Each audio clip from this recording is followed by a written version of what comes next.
room. So I'm just going to go ahead and get started. I just want to say hi, I'm Jenny Goldstein, Assistant Professor in Global Development, if I don't already know you. And I just wanted to say, because this is the last seminar of the year in our Critical Development Studies seminar, we've got a great speaker today, Sarah Vaughn, who I will let our grad organizers, Marvi Ahmed and David Dogley, introduce.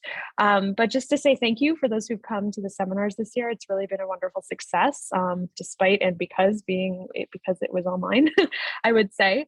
Next year, we're doing something similar. We'll be having roughly 6 seminars, but some of them will be in person. So if you're at Cornell, look forward to joining us in person. And for those who are at a distance, please do, keep up with our email list or Twitter, however you learn about these, because we'll have a couple virtual as well. So just a thank you to everyone who's been involved this year, especially Matt Hayes and Kelly Machan, our communications specialists. They've done a ton of work to set all of this up and put together the promotional materials and all of the logistics, and to David and Marvi, who've really done a fantastic job getting this whole series off the ground as our grad organizers. So anyway, just want to say welcome, Sarah, and thank you, Marvi, for introducing her.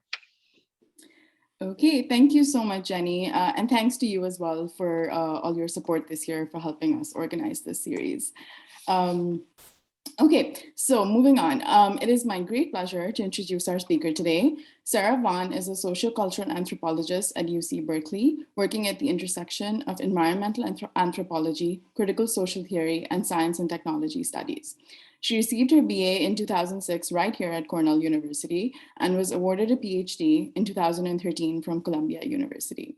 Her research advances understandings of climate change in the Caribbean while tracking the affective, ethical, and political components of dignity and belonging. At stake in her research are questions about the role climate change has in shaping technological systems and ethics of redistribution and narrative form. Sarah is also affiliated with the Center for Science, Technology, and Medicine, the program in critical theory, and the program in development engineering at Berkeley. Before handing over to Sarah, I also want to announce that her new book, Engineering Vulnerability in Pursuit of Climate Adaptation, published by Duke University Press, is out today. So we're really fortunate to have you here today on the day of your book launch. So over to you. Great, thank you for the warm introduction, Marvi and Jenny. I will say that one thing that, I would have loved to have been on Cornell's campus this week, but as we were talking about before, it's always hit or miss with the weather if it's not sometime after May 1st. So, it is what it is. But thanks for having me this afternoon. Today, what I want to present on is some key points from my book, offering a particular case by which to think about climate adaptation.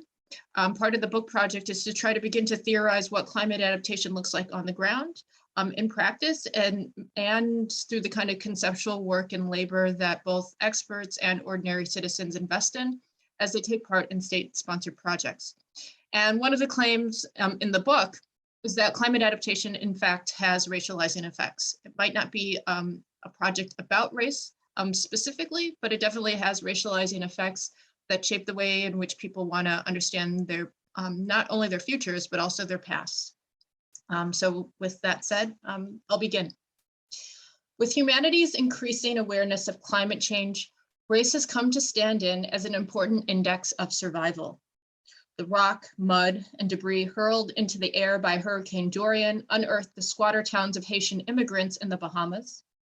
Melting glaciers have radically altered Inuit hunting seasons and the meaning of food deserts. Wildfires in Australia are a reminder that thick smoke lingers in ways that can worsen the bodily health of Indigenous communities with poor housing and access to medical facilities. Even Hurricane Katrina, whose real-time reporting by popular and scientific journalism referred very little to climate change, has since become known as an event that enacted the mass killing of Black Americans. Or to put it in more general terms, extreme heat, floods, droughts, hurricanes, and species migrations have all proven to shorten the life chances of racialized groups. And so life in the Anthropocene is structured by racial hierarchies, even as people recognize the obstacles racial thinking poses to surviving climate change. This tension begs the question, How do race and climate change interact with one another, and why does it matter? I address this question by analyzing the ways people talk about race and in many cases avoid the subject entirely in order to make sense of what climate adaptation projects can offer them. My talk today is informed by ethnography, interviews, and archival research I conducted between 2009 and 2019 as the coastal South American nation state Guyana embarked on the climate adaptation of its large earthen dam system. My fieldwork involves participant observations of varied social actors, including engineers, state bureaucrats, military officials, farmers to squatters. I also relied on archival records from the Guyana National Archives and the British Kew Archives to better understand the long-term patterns and effects of colonial era engineering sciences on climate adaptation in Guyana. To this end, I present a case study of Guyana to explore how climate adaptation projects shape processes of racialization while offering a space to imagine alternative modes of accountability and planetary engagement. And so Guyana has arguably been a leader in UN climate talks since the 2009 Copenhagen Accords, when climate adaptation became a priority agenda for international funding. There we go. Head Guyanese officials have been staunch proponents of using both national and international grants to adapt flood infrastructures. These climate adaptation projects are intimately linked to Guyana positioning itself as a low carbon state while transitioning out of its agricultural past into a climate resilient future by embarking on carbon trading, the protection of its Amazonian forests, and more recently, strategic offshore oil exploration. Yet the country's continued dependence on flood infrastructures, a product of both colonial and post-colonial forms of racialized labor, nationalisms, and technical education, have left people believing that the state's massive investments are not altogether devoid of racial bias. And so often when scholars tell this story of how race comes to matter in climate adaptation, they only seek to analyze racialized perspectives of marginalization or suffering that contribute to vulnerability. Take, for instance, that discussions about race and environmental studies are overwhelmingly framed around the concept of environmental justice. The inclusion of all people in the development of governance systems and laws that protect nature and that enact the fair distribution of environmental resources. Adopting liberal principles of equality and personhood, environmental justice positions the issue of race within the timeframe of human action or inaction to manage the environment. A similar preoccupation undergirds climate justice, which focuses on identifying the institutions and people responsible for emitting carbon emissions. And so both of these iterations of justice are laudable in that they help explain the socio-political processes that produce racialized identities and investments in the environment. But this justice framework also assumes that liberal governmentality manages race only as a source of conflict or oppression, thereby contributing to a kind of scholarship preoccupied with identifying a, quote, authentic racialized subject. And so today, and in much of my work, I push against such a framework by examining ethics as more than an issue of justice. Specifically, I foreground the technical objects, varied forms of nature, machines, and practices that make accountability imaginable across racial divides. My goal, therefore, is to orient critical climate and environmental studies towards a humbler, less deterministic, and perhaps more expansive analysis of racialization. The work I'm presenting today is part of my broader research agenda that involves developing a critical social theory and approach to the study of climate adaptation. To this end, I treat race as both a claim about difference and a biopolitical condition shaped by categories of the human, not quite human, and more than human. Attending to the intensified but uncertain dynamics of climatic threats, I argue that both experts and ordinary citizens share a loss of confidence in race as an organizing principle of daily life. Yet because climate adaptation intervenes across spatial and temporal scales, it also requires that they address experiences of racialized belonging as much as injustice. Thus, I examine climate adaptation as a practice that creates space for what I call counter-racial thinking. By this, I mean an ethical and political stance whereby people simultaneously acknowledge race and its existence while creating distance from it in order to imagine a new or at least different kind of planetary engagement. Developing counter-racial thinking as both a description of climate adaptation and an analytic This talk comes to terms with race haunting both extremes of climate change's social reality, that of mass extinction and utopia. So in what follows in the rest of the talk, I offer a short background on what race is in Guyana and how to situate it specifically around its post-colonial framework, as well as a section on how counterracial thinking is understood from the perspective of ordinary citizens, specifically farmers, and then finally an ethnographic section on how counterracial thinking is understood from the perspective of engineers in Guyana. And so, unlike many places in South America, Guyana does not offer itself easily to development. Expansive forests alongside its limited roads keep human settlement restricted to an Atlantic coastal plain that is below sea level. The original planning for flood infrastructures was a product of Dutch and British colonial rule, along with Black slaves and Asian and Portuguese indentured workers whose labor made coastal drainage and plantation economies possible. And given that the settlement of the coast was dependent on the drainage grid, the lasting imprints of colonial rule in Guyana are more than economic. They can be considered emblematic of race and its biopolitical management. And so the competing versions of racial nationalism that have informed governance in the post-colonial era are a testament to this reality. And with a foreign debt amounting to over 1.8 billion US dollars, a steady 12% unemployment rate, and an 89% migration rate of post-secondary educated professionals, Guyana remains one of the poorest countries in the Western Hemisphere. Few have expressed to me that they feel as if these statistics are any better than when they can remember when Guyana won independence from Britain in 1966. That first election was shrouded in political violence between the country's majority Afro-Guyanese and Indo-Guyanese populations. Despite grand proclamations for interracial unity and modernization, nationalist leaders failed to see through needed reforms of land, voting, education, and healthcare. By the early 1970s, the government took on a Black nationalist socialist platform that alienated Western lenders and Soviet satellite communist fronts while paralyzing the country's sugar and rice industries. Meanwhile, political violence escalated and opponents of the state across color lines deemed the country's future crippled by race. And as the economy worsened, Opanjat politics, a Hindi term loosely translated into Guyanese Creolese as vote for your own kind, and perhaps one of the most pernicious effects of socialism, began to pervade daily life. Opanjat has functioned as a means for upholding the racial political order, wherein an individual's racial identity or affiliation with a racial group determines access to resources, information, and protection from the state. In theory, Opanjat ought to benefit an individual whose race is well represented or is a majority in state bureaucracy. Likewise, for those who are not, they may find it advantageous to maintain relationships with the majority.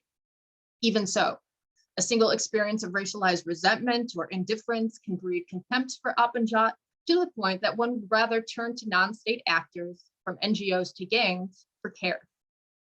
And so within this tenuous field of address and response, Opanjat can easily exceed boundaries of the state and creep into daily life, shaping how an individual pursues work, intimacy, worship, commerce, and the like.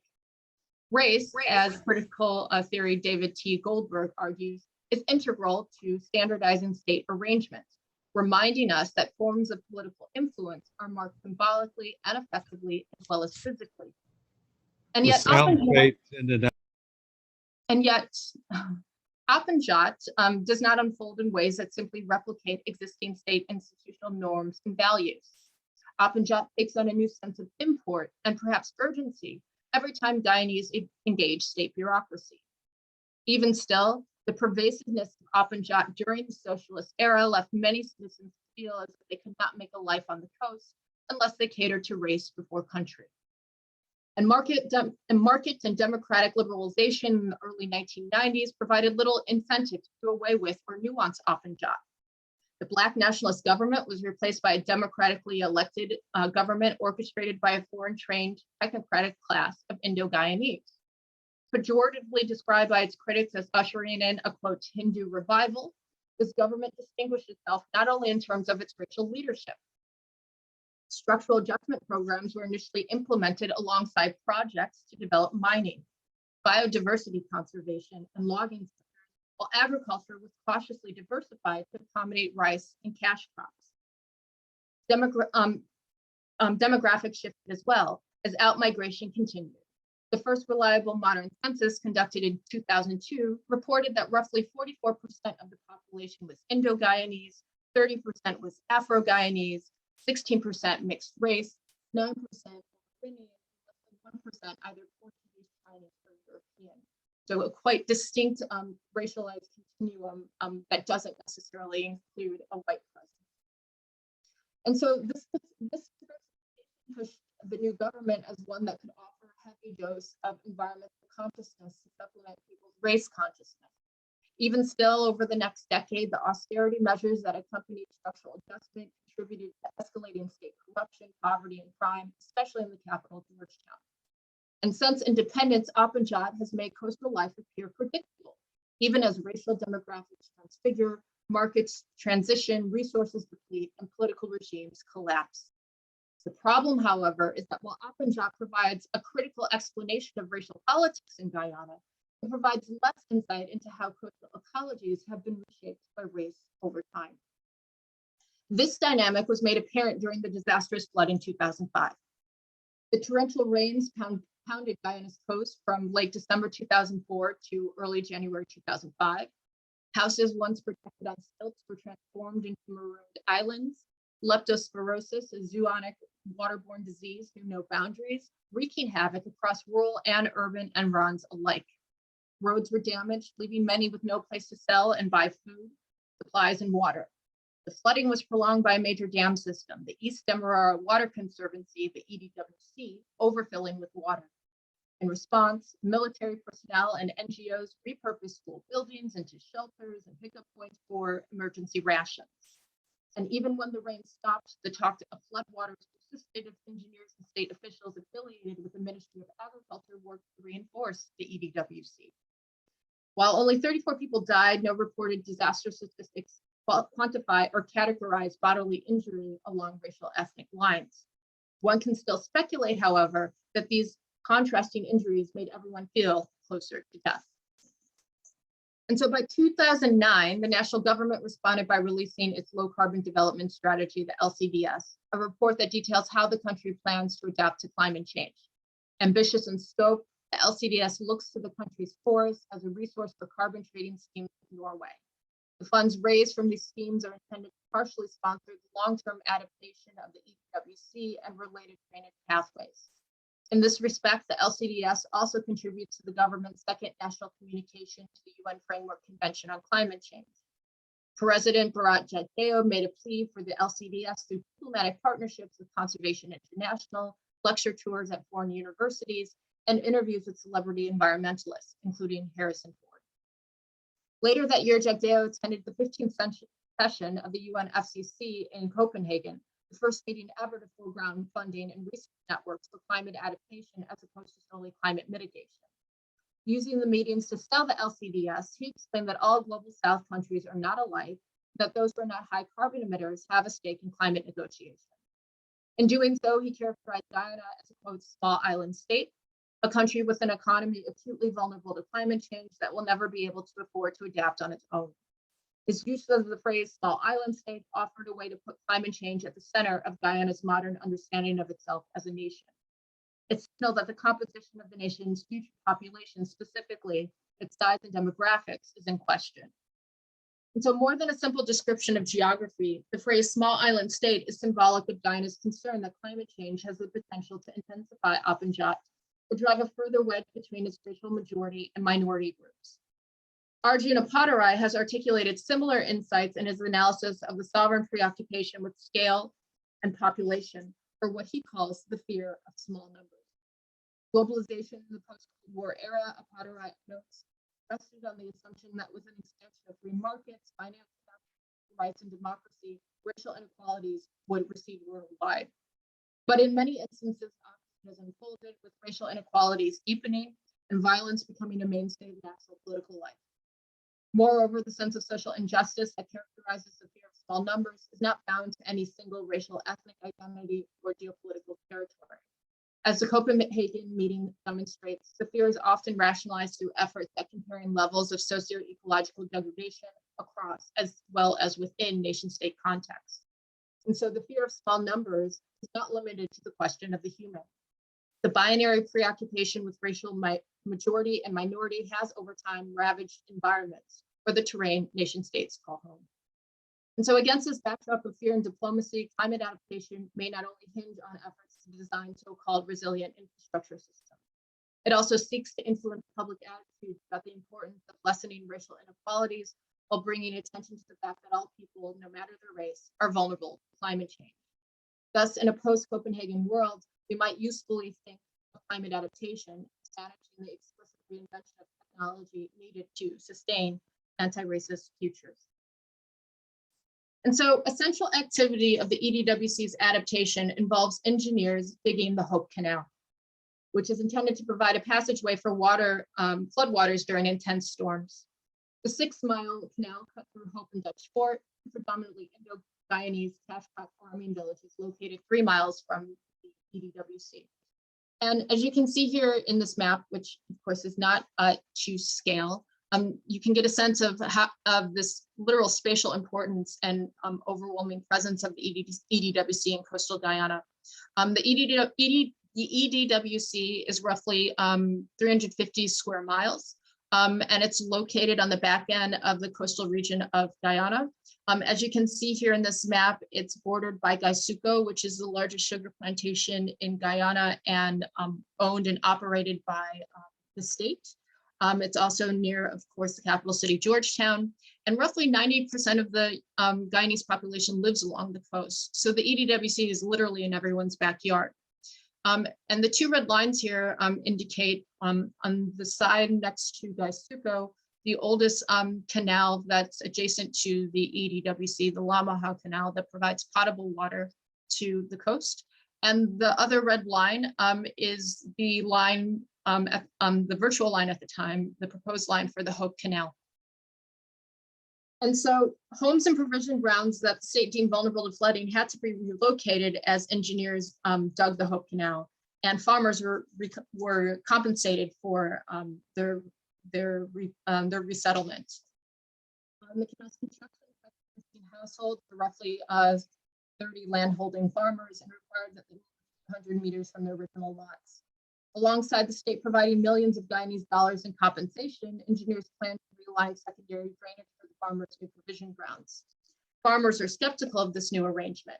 They fear that the Hope Canal's embankment would fail during its flood because it was built on terrain overrun with peat soils, or what is known in Guyanese Creolese as pagasse. Engineers built the canal in such a way that part of the increased cost was maintenance work done on it because of the pagasse. And given that increased costs, the farmers in Hope Fort believed that the state only deemed the project worth the risk because it was willing to, as they understood, quote, buy the Indian small man or secure their votes by providing generous compensation packages. And so the protection of land rights was thus a secondary priority for farmers. They were more concerned that Apanjat, rather than sound technical measures, shaped the Hope Canal's construction as or design as indicated in this image here. And so many of the farmers relocated for the canal acquired new lots near where engineers found large amounts of pagasse. Engineers installed these areas of the canal with geotextile or permeable fabrics used to reinforce soils. In this respect, pagasse served multiple purposes in Hope Dutch Fort. The farmers know it best as a nutrient for crops. It supported all types, including coconut, tubers, melon, and squash, eggplant, and okra. Farmers relied on what could loosely be described as a collaborative network to sell their crop at one of Georgetown's big markets. The Dudok-Dotz family manages one such network on Thursdays. With money from the Hope Canal compensation package, Roy, the eldest son in his 30s, bought a minibus to hand and haul crops to and from Georgetown. Alongside his teenage cousins, nephews, and a family friend, he drives the farmers' homes to pick up crops in Hope Fort and neighboring villages. The farmers package type of crop with separate rice fill bags. Roy asks about the type of crop they're selling, while the others load the bags into the minibus. They never weigh the bags, but inform farmers about the number and quality of other crops Roy is collecting for the week. And by late afternoon, they travel to Georgetown to drop off the crops. At the market, they meet with the vendor and collect money for the previous week's drop-off, touch base with the city constable to record their new drop-off, and pick up market workers who need a ride back to Hope Fort. The money Roy receives from the vendor is used to cover the Doss families on travel costs, and the rest is split amongst the farmers who contribute to the week's drop-off. And so given these commitments, Roy was interested in keeping visual over the Hope Canal's construction. His provision grounds were now under the constant threat of flooding because their areas of regional drainage was cut off from the triangular path for the canal's construction. He noted that he often, quote, didn't get through when contacting the ministry for specifics about the canal's construction timeline. The few times he was successful, he was told that Pagos was the cause for the construction delay. Along with describing his grief and that of his neighbors, he offered suggestions for bettering the canal's design. He argued that engineers should have established and federally dredged existing trenches in the village. In addition, a channel called the Kofi Canal, located on the other side of the EDWC, should have been used as well to release water. In short, Hope Dutch Fort farmers and engineers held very similar perspectives about climate adaptation. They all recognized the inherent risks of climate-related flooding. Their differences lay, however, in convictions about whether Pagos is a worthwhile investment for building the Hope Canal. This distinction, so they all realized, was technical. It ran the risk of further guidance about Alphabet and subjects to be counted as having expertise to make possible the nation's climate adaptation. Roy described his anxieties about Alpenjot in terms of the agency the government has denied him. He noted to me at length, part of this canal is politics, because years ago the government said we do this. It just be we the government, we don't want to be the previous government left, we don't want to be anybody's legacy, we want a name for ourselves. And also it's money making too, because you build this, you give a friend a contract. So yes, they come in and gave us compensation. Okay, good. The government feels like coming, they will have a meeting. So you tell them your view and how you're feeling, like you're taking notes and everything. Nothing happens. It just goes like that. Because they come just because of the politics. They feel because we are like you, Indian, we are in power, we will give you security. But when they're gone, they don't care about you. And so Roy interpreted the canal as enacting a chain of events over which he had very little control, even though he was an essential player in making the canal a reality. He suggested that the Hope Canal compensation package does not make complete sense, with the new land plots and money provided immediate relief for displaced farmers. It does not address the long-term impacts of climate change on his livelihood. Thus, compensation objectifies farmers' expertise in the register of a static racial identity, and less so as a complex array of skill sets based in knowledge of flooding, crops, and bagasse. In turn, technical activities such as engineers building with geotextiles reinforce existing racial hierarchies that it enable a community of people who distaste the racial moniker Indian small man. I asked Roy to clarify what he meant by power and if that had anything to do with how residents of the village vote in elections. He added, the neighboring villages are more like Negro people. And here in Hope Dutch Fort, it's more like a mixed community. And though we are Indian, we aren't like the PPP at the time the majority of Indo-Guyanese party in power. Here's why. Like for me, I never vote. And most in this community don't vote because we don't feel like we're treated the way we should. We would say, man, I want this to happen and I will vote for this party. But here they promise you something and come and campaign and do this that won't pass. So why would I put you in power? The same people that come here and tomorrow they're in power and they won't talk to you, they won't listen, you can't reach these people. Even the Minister of Agriculture is silent. We farmers, we are agriculture, and he's not there. You understand? Say tomorrow is Wednesday, he's out, never available. The permanent secretary is gone.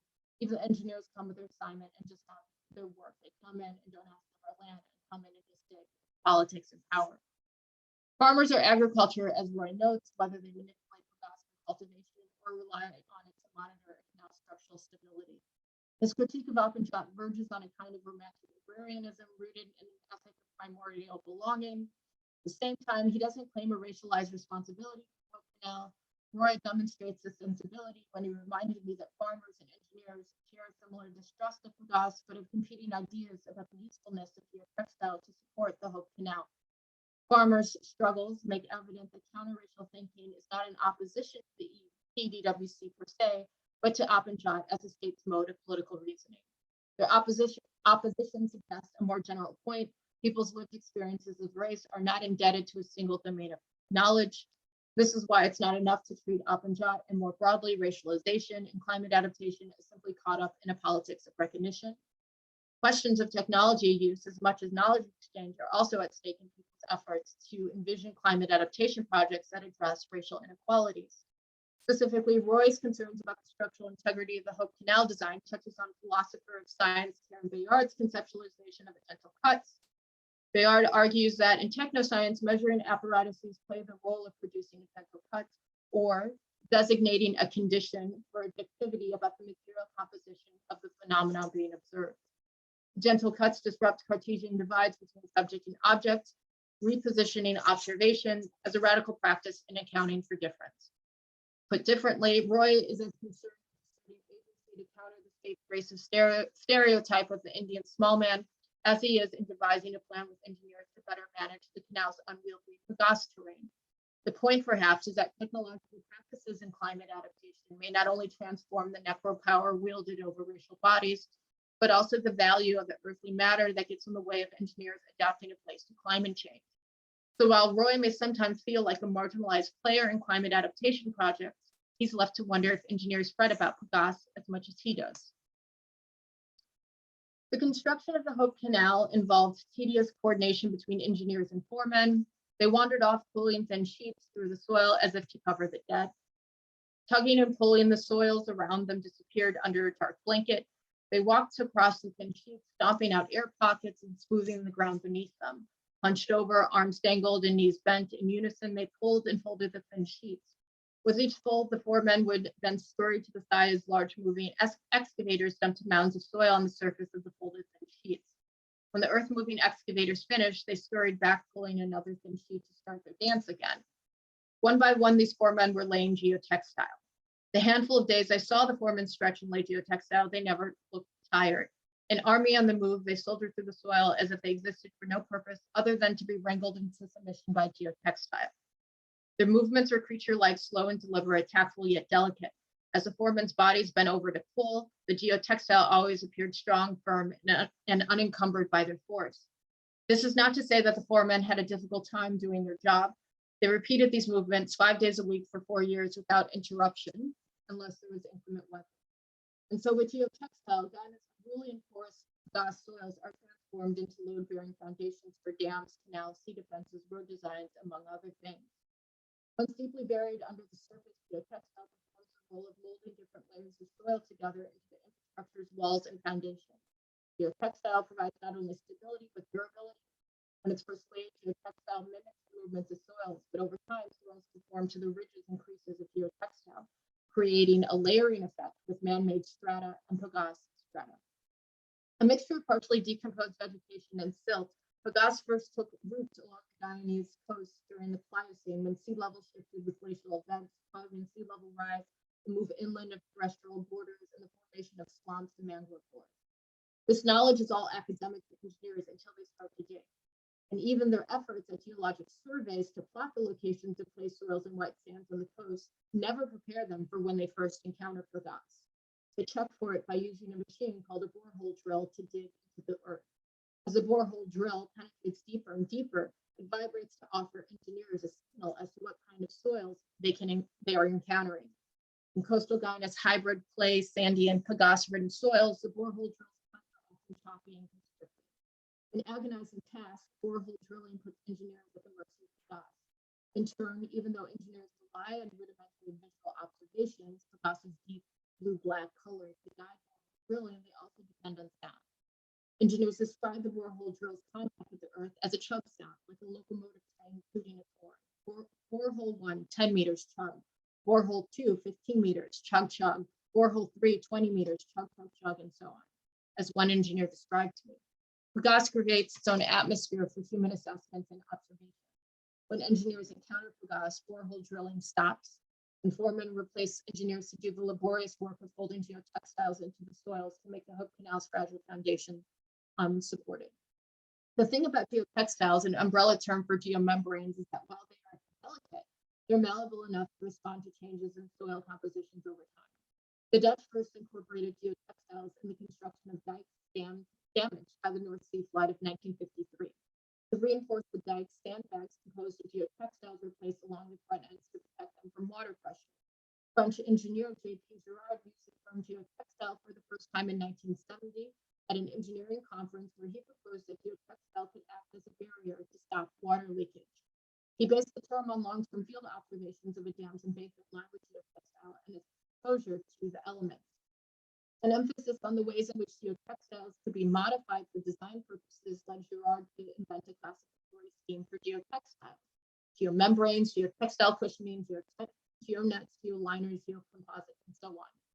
These keywords became the technical language deployed by civil, hydraulic, and geotechnical engineers to categorize how geomembranes act as barriers or skins for the earthen foundations of waterworks. At borehole drilling sites, I learned rather quickly that in order to elicit conversation with engineers, I had to talk about the Hope Canal's supposed exceptionality. As if to preempt and guard against criticism, engineers often followed up the word bagasse with a sigh, along with a disclaimer: we never work with it, we try very hard to avoid it. Or in fact, 90% of our canals are built on place. As the Hope Canal's head engineer proclaimed while picking through a handful of bagasse, we're looking at these things here, and we pull this canal, and it blows when it fills up with rainwater, and everybody will come and say it blew in a spot where we bloody well knew we had bagasse. I mean, if you leave it here for about 10 years, it should harden and dry and be fine, right?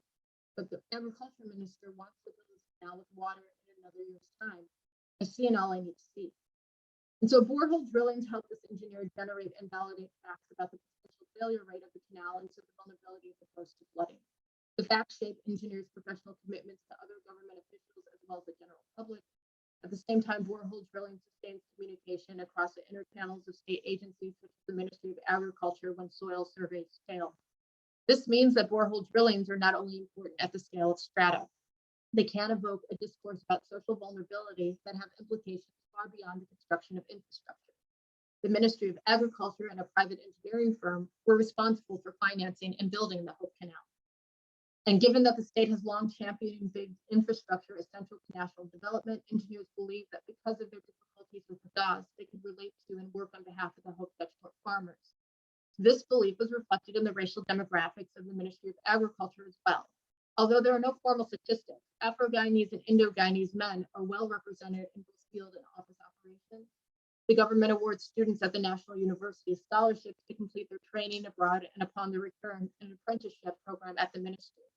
The scholarships make engineering a viable path for class mobility in Guyana relative to other white-collar professional training in, say, medicine or business that depends on private tutoring. The opportunities in on-site consulting and advanced degrees these scholarships provide are central to the image making of white-collar professionalism that is simultaneously burdensome and pleasurable for engineers.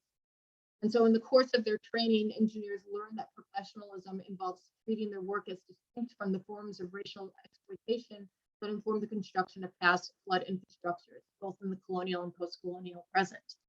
And so as one engineer explained to me, we want the Hope Canal to be done in years, before the next big flood. So whatever it is we're doing, you'll have to calculate it approach. The loading of the embankment. Now, we should when they built the canal. Wait for 20 years and wait for them to compress and be suitable. So this geotextile is an evolution to make things easier. I'm a civil engineer. I'm not an anthropologist, an environmentalist by any stretch of the imagination. But based on what I've used in my career, I'm comfortable with my preference to use this fabric. Maybe some other point in the future we'll use another fabric as well. And so this engineer references the slaves that dug Guyana's canals in the 17th century, but a lot of the fact that indentured labor also helped free men or freed slaves build the EDWC in the country. Emancipation. A self-identified Chinese engineer, he collapses distinctions and raised human labor to justify why engineers invest in geotechnics. He suggests that all engineers working in Guyana today, no matter the race, can relate to but still distinguish themselves from the slaves who labored without machines.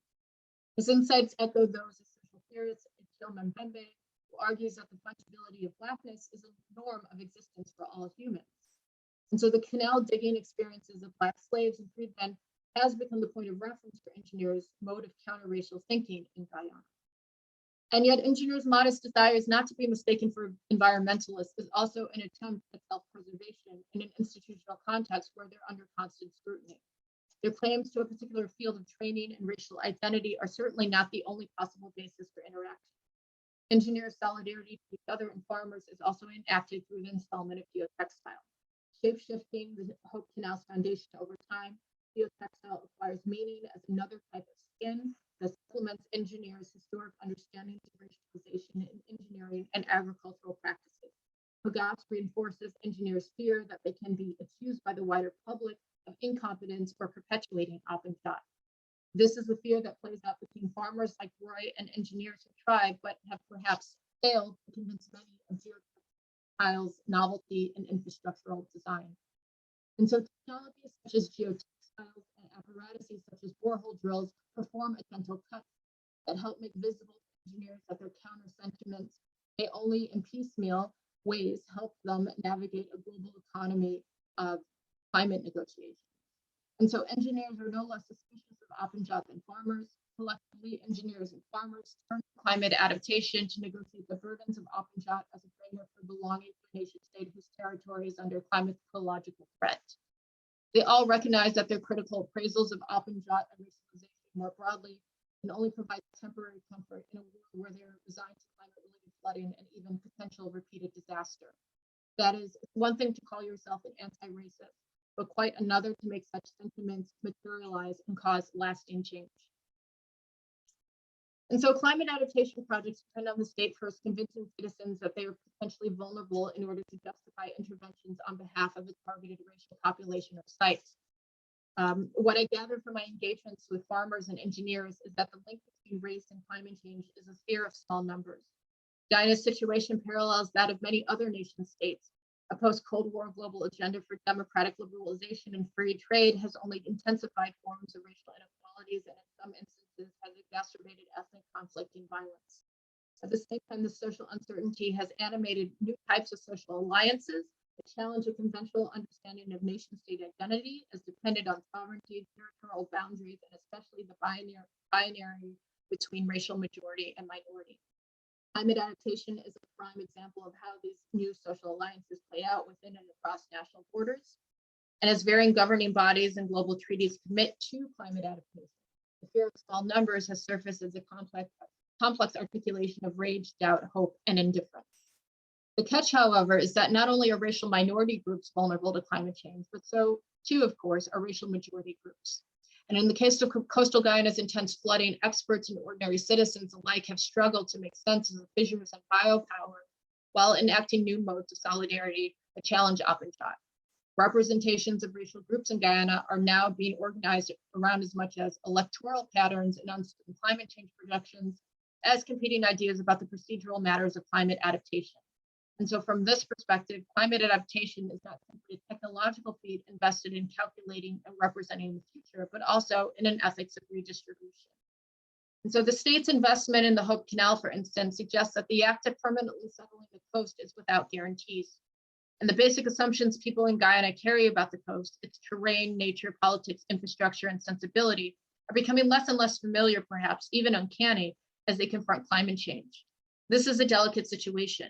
Many offer critical reflections on racial political orders, such as slavery and Alpenstadt, to tell stories about surviving intense flooding, erratic weather, failing infrastructure, and unresponsive institutions. Within these stories, second-order questions emerge. Does it mean to belong?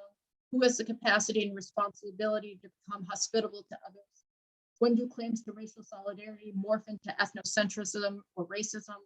Such questions account for people's racialized experiences of inequality and climate change, alongside their aspirations for new kinds of sociality that are not dictated by race. And so counter-racial thinking is central to climate adaptation activities. It challenges universalizing concepts of the human, nature, the nation state, and modernity, while commenting on the fact that forms of domination make living with climate change unbearable. The effects of counter-racial thinking are never simply local. Counter-racial thinking makes explicit that the knowledge practices of so-called peripheral locales have never been separate nor isolated from so-called cosmopolitan centers. Thus, beyond Guyana's Indian small man, counter-racial thinking depends on and is shaped by the expertise of other racialized subjects across the planet. Here I'm thinking of civilians dubbed by the UN as the world's first climate refugees, and even white Appalachian coal miners long quoted as a prototypical all-American subaltern, who now found their life chances cut short by miners in fast developing coal-dependent states like China, South Africa, and India. Indeed, racializing tropes of climate adaptation often index global hierarchies and settlement and displacement that make locales like coastal Guyana appear marginal to political imaginaries of climate adaptation. But while these tropes metastasize as the planet gets hotter, so do people's commitments to climate adaptation and debates about its viability. Thank you.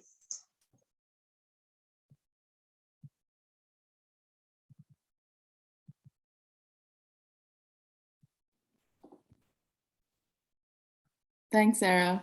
That was great. We had a little bit of issue in the middle listening with the audio, but I think many of us got the gist of it. Okay, so we can open up to questions now. You can either raise your hand or you can put it in the chat function, whatever you'd like.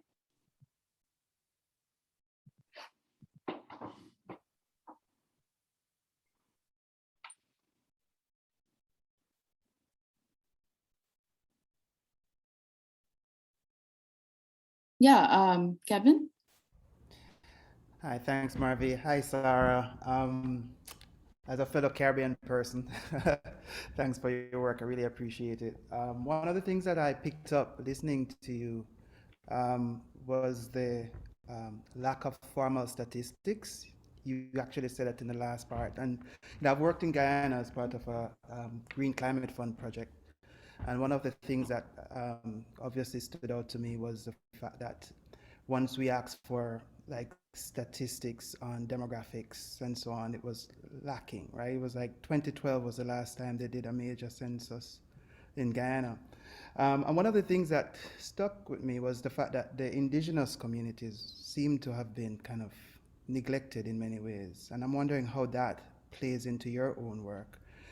You kind of spoke about Indo-Guyanese and Afro-Guyanese, but there's at least 9% of Guyana's population is indigenous, and there's some groups that are along the coast as well. And I'm wondering how are they being impacted by these adaptation projects, and how are they being included, for instance, in these engineering projects, right? Because it seems as if they've been, in many ways, kind of left out, despite these like tense conflicts between Indo and Afro-Guyanese.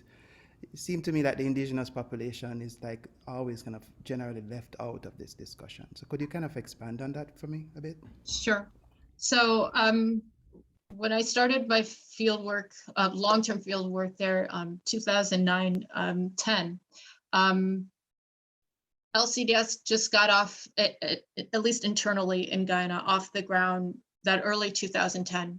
And so a lot of the work around LCDS was in the name of indigenous groups in the interior. And so a lot of the so-called policy and activist voices in Guyana were directed towards the interior. So then part of the debate came this sort of long-standing divide between what goes to interior, what goes to the coast.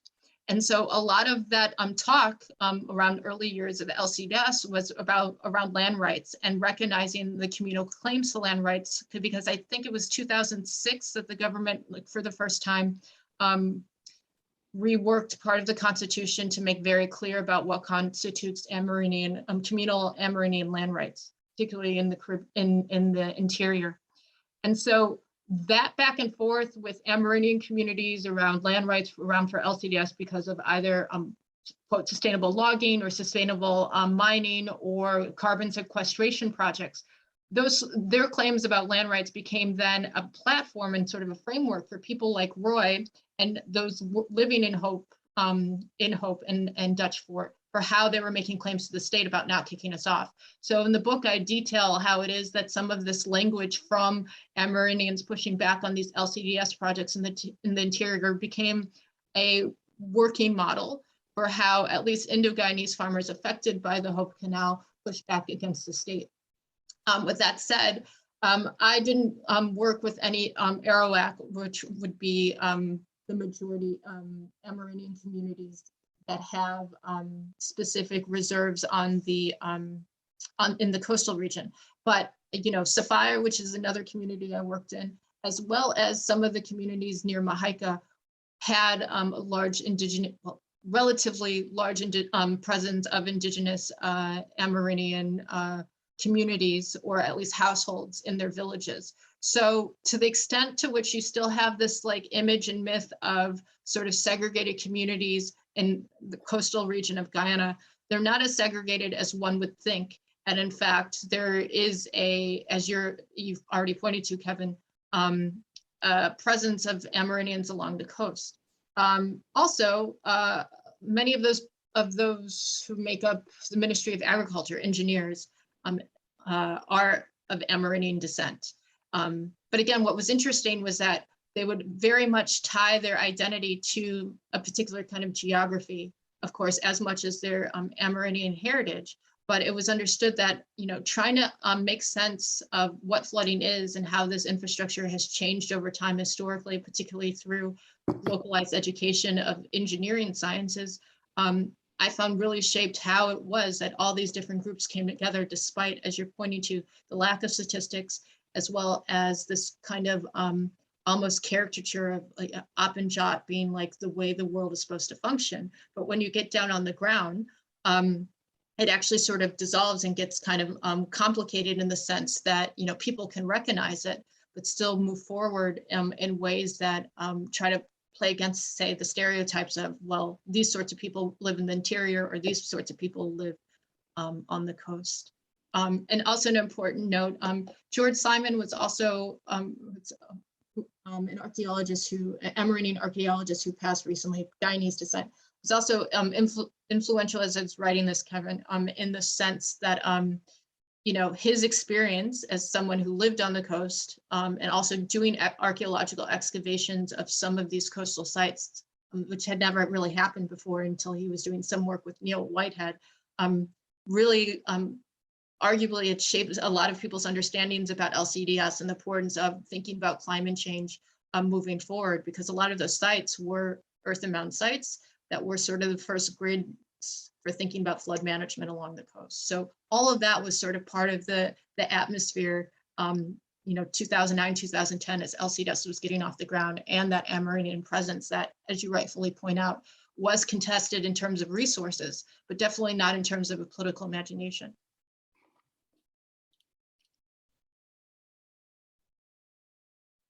Great. Chloe? Hi, it's really nice to meet you, Dr. Vaughn. I teach your Disappearing Mangroves piece in my Anthropology of Climate Change class, and it has really helped students think in creative ways about what it means to do adaptation and who drives that process. So thank you. I want to ask a question that I feel like you might have answered, because at least like substantially moved toward answering near the end, but I had audio issues. So with apologies, I'm just like excited about it, and I want to hear you say it again. But I think I have an additional question that will involve you not repeating something that you already told us. So I was really interested in this analytic of counter-racializing logics. Is logics the term that you used? Oh, counter-racial thinking. Counter-racial thinking, because in the field where I work and just so much in the United States today, we hear about the move toward an anti-racist environmentalism. And I heard in the seed of your discussion of environmental justice and climate justice early in the talk, the beginning of an argument for why that is a limiting discourse, particularly in the way that it leans into sort of liberal ideologies. And then I heard in and out near the end, you coming back with a lot more to say about that, but I wanted to hear, again, with apologies, you speak more directly to what you are pushing against in insisting on counter-racial thinking as opposed to anti-racist thinking. And then the question that I don't think your talk answered, but I'm sure you have things to say about, is I'm curious whether folks, for pragmatic reasons, even if they might share critical stances on anti-racism, might tap into it to access resources at a time when there's a lot of talk about the value of anti-racist environmentalism. So like, are people sort of like exercising sort of compromised agency in the way they slip through these discourses? That's the problem space I'm really curious about with thanks again. Yeah, so for sure, I see counter-racial thinking as not a quote post-racial political imagination, because in fact, it's taking race seriously and all of its humanizing as well as dehumanizing effects in the world, but also trying to figure out what's that kind of I wouldn't call it a liminal space, but kind of a pragmatic space where people push forward in the day-to-day to think through these projects. So part of the issue for me is you recognize if you decide to invest in climate adaptation, you already kind of have a measured optimism that things can be different moving forward. And so part of the point is that these infrastructure systems or whatever you might be looking at in terms of climate adaptation, say public health or data management systems or housing, whatever it might be, are already structured historically by obviously by different kinds of racial formations as well as political projects. And so clearly those racial political projects and formations have failed you in a sense, hence why you need climate adaptation. And so I see climate adaptation as the space where then counter-racial thinking can play out in a kind of pragmatic sense. With that said, this idea of a kind of anti-racism is there, but I would argue still anti-racism assumes a kind of racialized, authentic subject that one can point to say, this is what an Afro-Guyanese should do or look like, or this is what an Indo-Guyanese act or do, or Amerindian, the list goes on. And so I'm trying to suggest that counter-racial thinking disrupts those kinds of stereotypes, specifically a kind of stereotype of a marginalized or suffering racialized subject, which again, I think the Guyana case makes for an interesting claim about like remembering to historicize and situate what we mean by race, because in the present, there really isn't a native born white presence. Of course, you know, Guyanese, there's a huge diaspora to begin with. So there is a global understanding of what whiteness is. And there is, of course, a historical understanding of what whiteness is because of the Dutch and British colonial presence. But it's that particular moment with decolonization and the threat of the Cold War that repositions how race can be imagined in Guyana. And it's about this presence of what it means to think and do Apanjat, voting for your own kind, or doing away with Apanjat altogether. And so what I think is really interesting and nuanced about thinking about race beyond the sort of bodied subject position of what, you know, I would argue sort of racial projects and anti-racist projects suggest is that we understand race through the body, or those, as Kevin was suggesting, census figures. No, race moves in like different ways that are beyond the body. And voting for your own kind is that one specific example of the kind of agency that one can either decide I want to do with or I want to do away with. And, you know, in a very interesting way, right? We never know if someone really truly ever votes for their own kind, right? It's slogan, and it's slogan in Guyana that definitely comes up around election season and then is always oftentimes implied as people go about their daily lives outside of election. But you never really know if someone is. And so this idea of agency I'm suggesting is one that, you know, displaces this common understanding of the embodied racial subject through the human figure, and rather we can see how it plays out and gets sort of encrusted or embedded in the environments in which we live, right? And so there's all this kind of different works with like measuring apparatuses, for example, that I trace through the book, whether they be accounting ledgers like with the farmers or borehole drills that do the work of really trying to lay bare and make and try to expose and rework and sometimes do away with or sometimes keep pieces of racialized discourses in order to move forward. And I think it feels like to me anti-racist sort of discourses assume that there's a kind of clear boundary of like what you keep and what you take away. Counter-racial thinking tries to say, you don't really always know. Like by definition, adaptation, you don't really know, right? And you're always open to the possibility that the project is always in the works. May I ask just a quick follow-up? Sure. To make sure that I'm understanding. Is it right to take from that there's a way in which anti-racism seeks to deconstruct and counter-racializing thinking does not assume the solidity of the thing to begin with? So, I mean, you know, I'm not an expert on anti-racial thinking by any means, but I would say that, you know, counter-racial thinking, you can take in the gambit of whatever you want in terms of what the racial project is. So it could be Black nationalisms, it could be Indian nationalisms, it could be anti-racist politics or discourses. But I guess the point is that with counter-racial thinking, you can do two things at once, almost in kind of the Du Boisian sense of double consciousness, right? And this sort of long line of sort of Black thought where the idea is that You can understand yourselves as part of being in the present, doing the sort of the political or social work, being part of the community, but you never know necessarily where you might be marginalized or be taken out. And so what I'm suggesting here is that there's this kind of double work about awareness that's always going on about understanding race is there, but it could be in different kinds of formations, right? Whatever those formations might be that you're invested in the US, say, Make America Great Again, in Guyana, Alp and Jot, right? But at the same time, try to move forward and try to think otherwise. It's not, I guess what I'm saying is it's not so clear to me if anti-racist thinking does that move at once, but.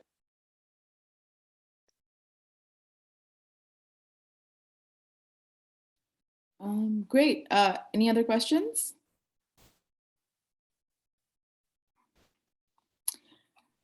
I can ask a question while other people are thinking, and this may not directly deal with something that you've looked at, but it's something that I'm curious about because I study this kind of intersection between like such programs and development and climate adaptation and stuff and caste. And since Guyana has a large Indo-Guyanese like kind of like Indian heritage population and many and there's been a lot of talk and a lot of academic work recently around the intersections between caste and race. And I'm thinking here of the work of like Malini Ranganathan, perhaps, who talks about environmental unfreedoms and caste and like increased environmental vulnerability relating to what your caste is. And I wondered if you saw, this is outside of like the South Asian subcontinental kind of setting. So I wondered if that is something that through your field work or, your time spent in the communities, if that is something that you saw caste playing a role there. So caste is not a lived experience as such in Guyana, either historically since the slave trade and then indentured labor proper into the present. There is language, like you will hear people they're talking religiously in a Hindu context about, say, pandits or a religious authority, they'll say, oh, Brahmin, right? But it's not an everyday experience of calling people out, marking and labeling them as lower caste or upper caste. Like that doesn't happen. But there is, of course, a cultural sense because Hinduism, I think, in Guyana, the majority is a Christian nation. I think it's nearly 60% or so. And then the next would be Hindu, and I think that's Hinduism, and I think it's roughly like 25% or so. So, I think part of the argument here is that, which has long been marked in the ethno-historical literature, is that with indentured servitude, those from South Asia who came over, caste did not become a marked sort of experience once they had the experience of being on plantations with Blacks, whites, and other racialized groups, particularly in British Caribbean. But what I do find fascinating, to your point, is that with this Cold War moment, the language of Ap and Jat meaning, which I understand in the South Asian context, has historically been understood as race and then eventually becomes caste proper. But Apan you don't really hear, and Apan means our or us. So all of a sudden you get this funky, yes, Creolized, Guyanese Creole term, Apan Jat, precisely because of the ways in which the local nationalist political parties were trying to fend off and manage themselves vis-a-vis the presence of anti-communist intentions of the US and the British. And so, I would argue that this decolonizing moment in Guyana becomes a first where you do see this kind of understanding of an influence of a kind of Hindu state or an understanding of a kind of Hindu presence in terms of how state making can happen and how governance can happen. But with that said, caste, like race, are their own kinds of social hierarchies and constructions, and I would argue quite different. So that's kind of the interesting work here, is that yes, even those of Indian heritage understand the limits of caste, particularly in a diasporic context, but that language still gets replayed and reused to understand what the kind of lived experience of social hierarchies there are, which were and is still race. And so, you will see in local newspapers, again, around election play on claims about, you know, Brahmin, right? Meaning who of the political party is doing the real kind of work. But to my understanding, it doesn't root back to a specific kind of lived experience and categorization of upper caste and lower caste in Guyana. And this came up the other day when I was talking with a friend about this project, and he said, and he works in South Asia, and he said, oh, I assumed that, you know, ideas of caste, like they move eastward, say to Southeast Asia, where caste is understood even among those in an Indo-diaspora. But, you know, my response is then to the West, well, it doesn't, because you have such a Christian presence through the colonial process of British and Dutch influence there, without a local setting that had an understanding of, you know, non-Christian or religious practices. So, you know, beyond just the ethnographic record of, you know, plantation slavery had a logic, and indentured servitude had a logic that was racialized, I think there's something to be said about these British colonial projects that were very much indebted to a kind of Christian understanding of how governance, you know, worked. Yeah, that's actually really useful and really interesting to kind of understand, you know. And I was actually thinking about the word Jat is like closely related to the word Zat, which is kind of like, so I do a lot of research in Pakistan, and it's like overwhelmingly, it's like openly an Islamic state, right? That's how they position themselves. But like, and it's obviously like, you know, it's all kind of part of the Indo experience. But even in Muslim societies, and there's many Dalit Christians as well in the kind of Pakistani experience, and it states like there's lots of like ways in which caste and Zat, especially like the way of like asking people very simply what your Zat is, you know, it's just like casual almost, has kind of seeped into non-Hindu like settings, and how it like lives on and is like upheld in many like state kind of like distinctions and stuff as well, and the kind of project of nation building. So yeah, that's really interesting to hear of like the intersections and the. And I mean, even the competing political parties, which is, I mean, that is the lived experience of politics in Guyana. It's like what happened in '66 as people were fending off the British and the Americans. Both parties admit to taking up the sentiment and phrasing of Op and Jat, right? So again, it totally pushes us to try not to think about race as essentialized through just cultural practices, right? And this idea that like, yes, of course, I know this is not what you're saying, but of course language changes. And that, you know, at the end of the day, these are like very specific kinds of social hierarchies, right? When one thinks about race, one isn't, you know, born in and can never change their social status versus, you know, caste. That's part of like what makes caste logic. So I think that is the ugly nuance of Op and Jat. Like both racial groups, majority racial groups, understood that there was room to maneuver what it means to say who's your kind, right? So yeah, it's really interesting. Any other questions for Sarah?